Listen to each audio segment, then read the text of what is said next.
Starting this weekend, the entire Pella Wildlife Area in central Iowa will be closed to the public. It's undergoing a massive 2-year project, all to get rid of the old mines in the area and replenish the natural vegetation. Earlier, we spoke with the Iowa DNR about what this project will accomplish and why it's so important. We're joined now by Todd Goslink with the Iowa DNR. Thank you so much for being here with us. Yeah, thanks for having me. When we start talk about this program, we should probably start by talking about what the mine was that was in this wildlife area. So tell us a little bit about it. Sure. Well, it was mined in the 1930s and 50s. And yeah, it was, strip mines, big piles. Um, and it was basically an ecological disaster. You'd go out there now and there'd be wetlands. Some would have frogs in it, some wouldn't because the water quality is so poor. And then was also choked with invasive species. So things like honeysuckle, Japanese raspberry, black locust, list goes on. Just a horrible place to try and walk through now. It was so choked with invasive plant species. Looking forward instead, tell us about this project. What are you doing to this area? Yeah, so we are super excited about this because if you can imagine, I'm a land manager out there and just a complete mess as far as vegetation. We're reclaiming it and planting back native prairie. And we're doing that. It's about 165 acres that we're planting to prairie. And then we'll also be planting another 70 acres back to oak and hickory woodland.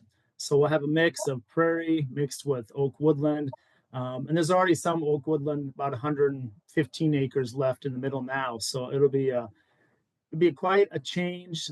It'll be more usable, obviously for the wildlife that needs prairie grass as well as good quality timber, but also the people using it. They can actually get out there and recreate and use the area versus before it was just really hard to use.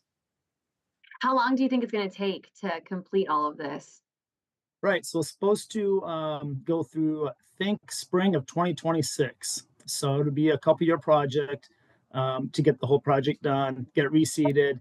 The trees will be planted probably in 2030 or so. So you let the soil sort of, mellow out before you plant trees in there.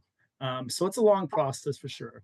So you guys are playing the long game. You're going to spend almost a decade working on this. I know you kind of explained it with the wildlife there, but really tell me, what is the importance and the benefit of doing all of this?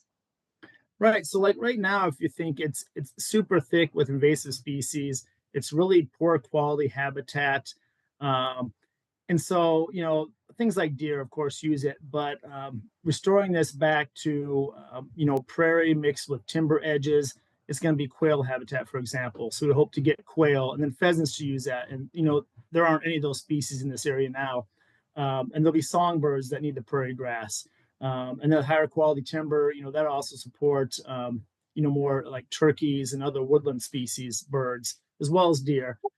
So yeah, it'll be a whole, basically, I like to call it a rebirth of the Pella Wildlife Area. If you think you can start from something that is just, in really poor shape, and we're just, we should have a rebirthing priority for it because it's going to be completely different than it was before. So it's a pretty amazing story. Well, hey, I can't top that. Might as well just end it right there. Todd, thank you so much for joining us. Yeah, I really appreciate having to talk about it. Now, if you want to share this story, we have our online version up on our website underneath the As Seen on TV tab.